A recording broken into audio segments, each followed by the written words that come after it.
Hello, English learners. Welcome back to another great lesson here at English Pod. My name is Marco. And my name is Catherine. So, Marco, today we've got a little bit of an unusual lesson because we're talking about hypothetical situations. Right, we're talking about a unreal situation or something that may happen or may not happen.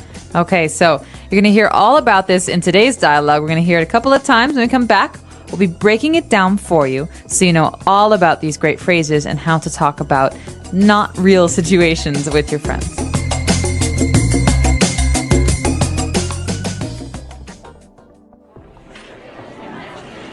Okay, next question. If Eric asked you out on a date, what would you say? Duh, I would say yes. Eric is the most popular kid in school. Okay, my turn. What would you do if you won the lottery? Let's see. If I won the lottery, I would buy 2 tickets for a trip around the world. If you buy me a ticket, I'll go with you for sure. My dad would freak out if I even mention a trip like that. All right, this is a good one. What would your mom say if you told her that you're going to get married? If I told her that, she would faint and have me committed.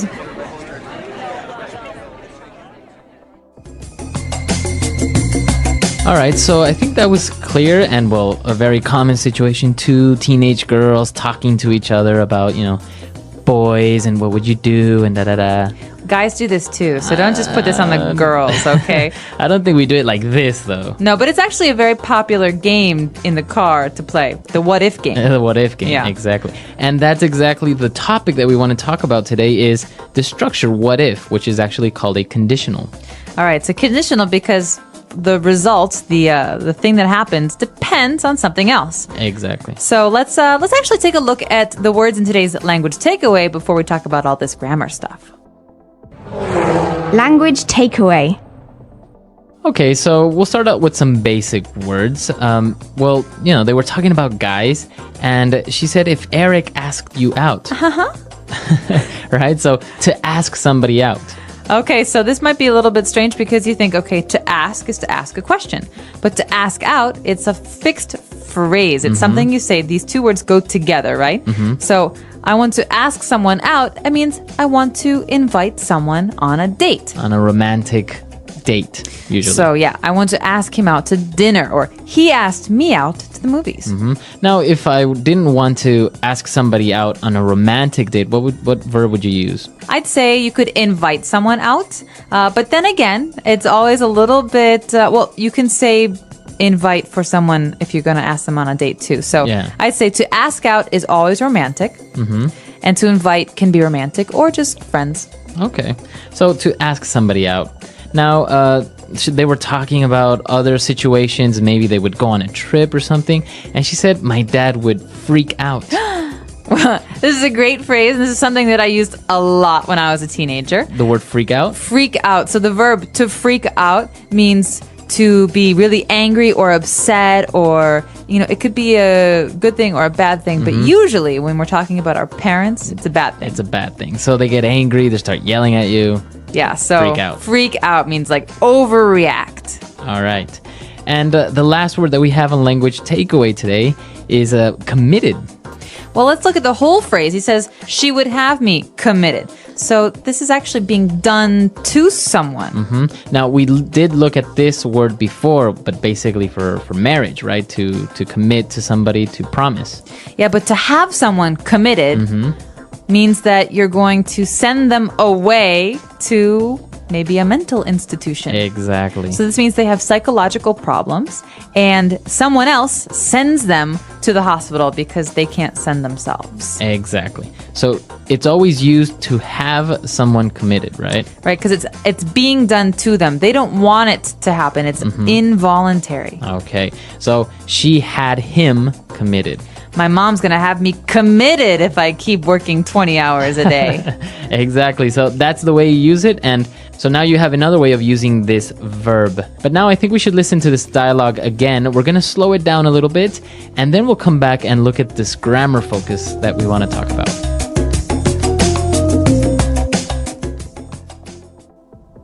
Okay, next question. If Eric asked you out on a date, what would you say? Duh, I would say yes. Eric is the most popular kid in school. Okay, my turn. What would you do if you won the lottery? Let's see. If I won the lottery, I would buy 2 tickets for a trip around the world. If you buy me a ticket, I will go with you for sure. My dad would freak out if I even mention a trip like that. All right, this is a good one. What would your mom say if you told her you were going to get married? If I told her that, she would faint and have me committed.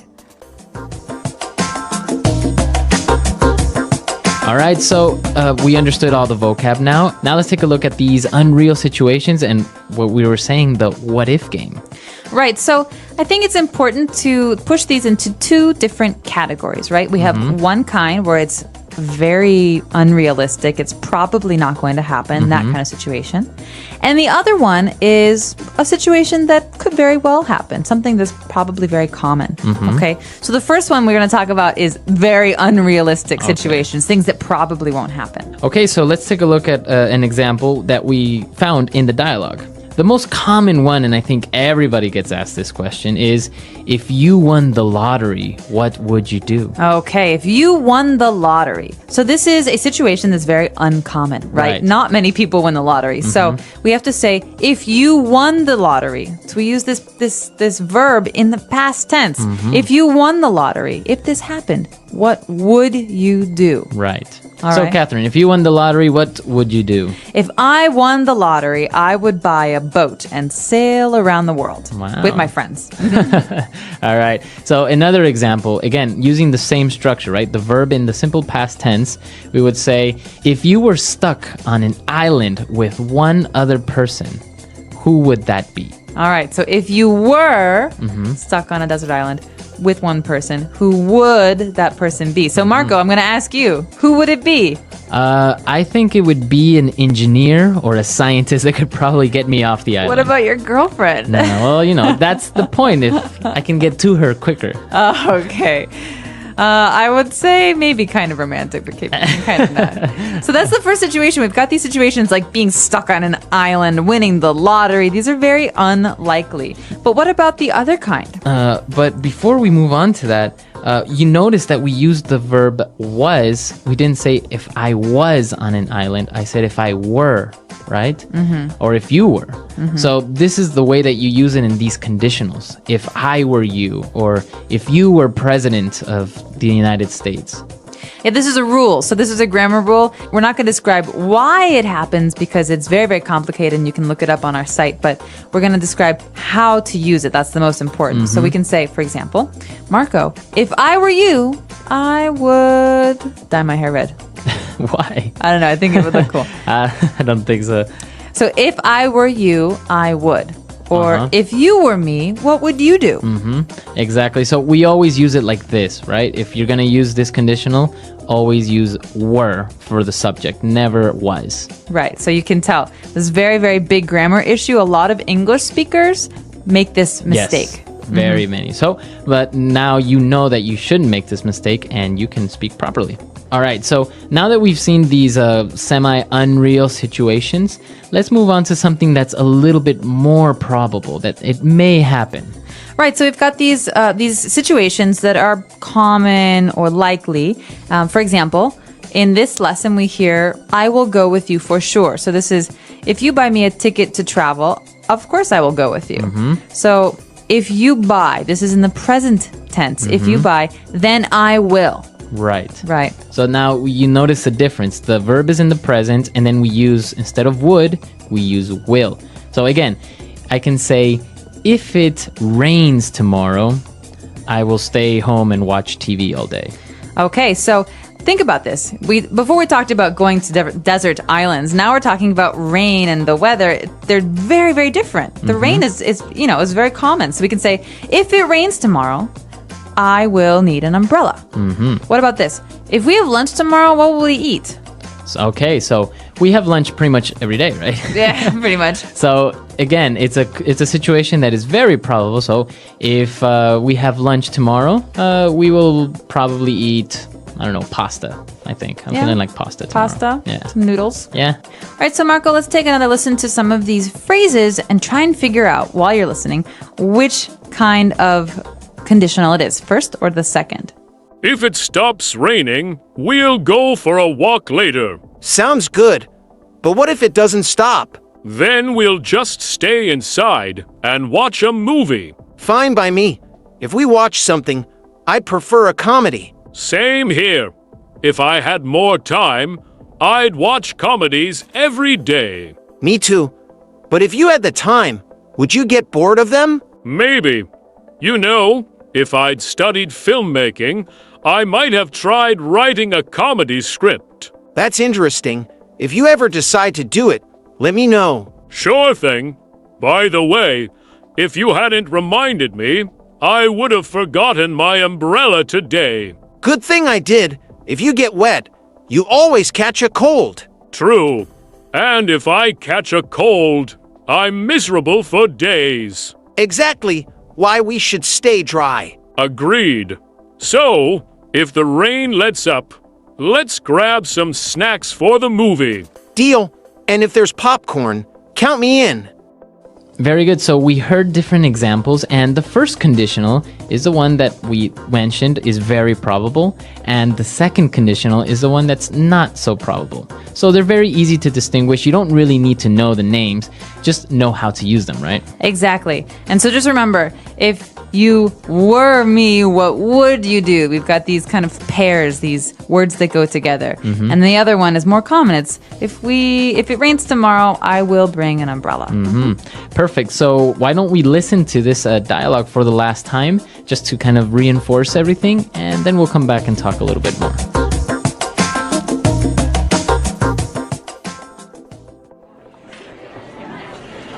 Okay, next question. If Eric asked you out on a date, what would you say? Duh. I would say yes. Eric is the most popular kid in school. Okay, my turn. What would you do if you won the lottery? Let's see.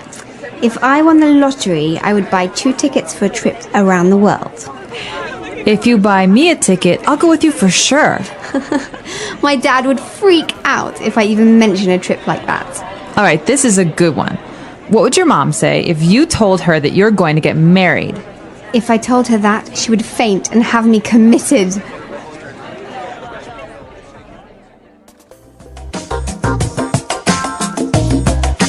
So, Marco, if we talk any more about grammar, someone's going to have me committed. It is a little bit difficult to talk about grammar, especially on a podcast, because it's such a difficult topic and it's also kind of heavy, right? It is, but I'll tell you this. These are very, very common phrases. People use these all the time. We talk in hypotheticals very often. Yeah. So if you're asking for advice, for example, or if you're just playing a game in the car, you're going to encounter these, and it's very important to be able to know how to use them. The English Pod Audio Review. Listen to the meaning, then say the vocabulary word.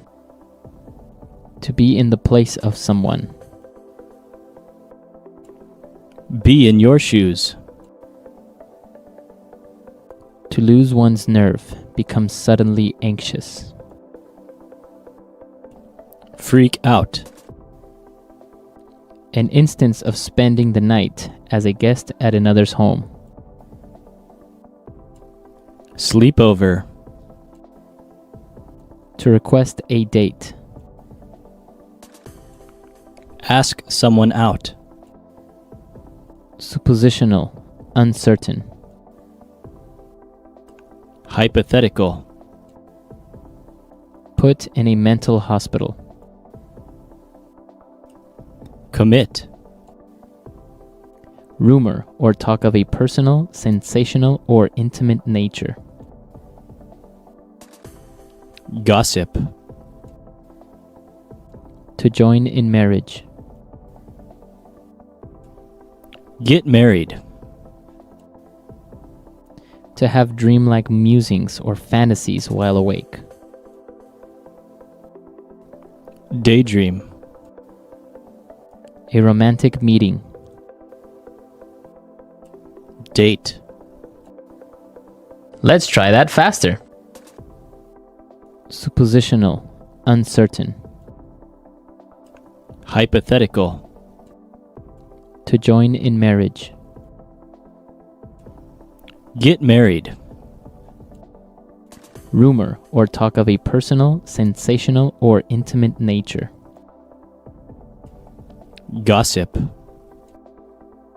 To have dreamlike musings or fantasies while awake. Daydream. To be in the place of someone. Be in your shoes. Put in a mental hospital. Commit. A romantic meeting. Date. An instance of spending the night as a guest at another's home. Sleepover. To request a date. Ask someone out. To lose one's nerve, become suddenly anxious. Freak out. Now say the word and hear it in a sentence. Ask someone out.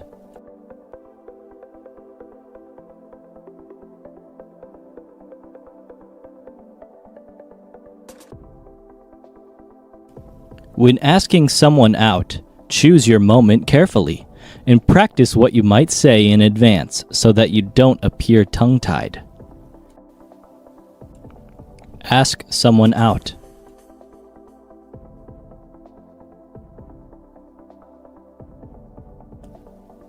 I heard you asked your new neighbor out on a date.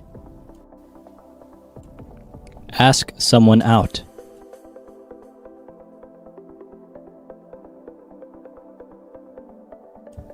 I really want to ask Jeff out, but what if he says no?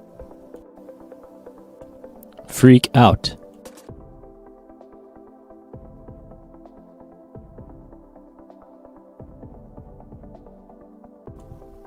Oh my gosh. I'm going to meet Justin Timberlake. I'm totally freaking out. Freak out.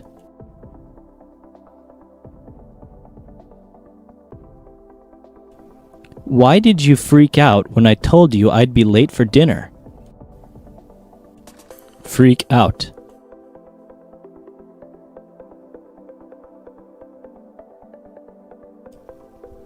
Don't freak out. We can solve this problem in 5 minutes. Commit.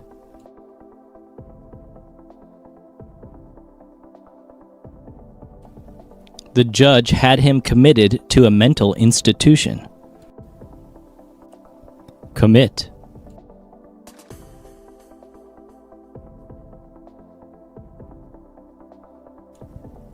If you get committed to an asylum, can you eventually get out?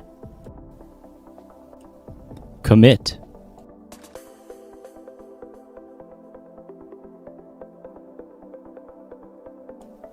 He was committed to 50 hours of community service for his crimes.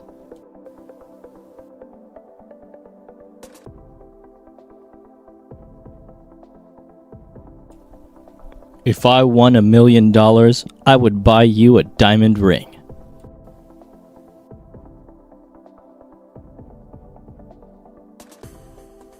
We wouldn't be so late if Nick drove faster.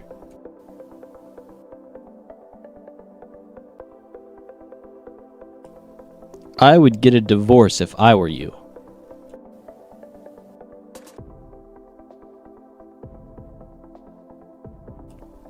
If it's sunny today, we will go to the park.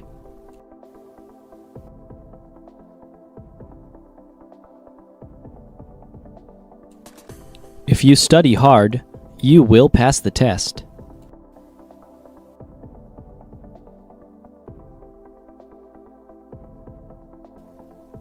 Mary will be very sad if Joe leaves.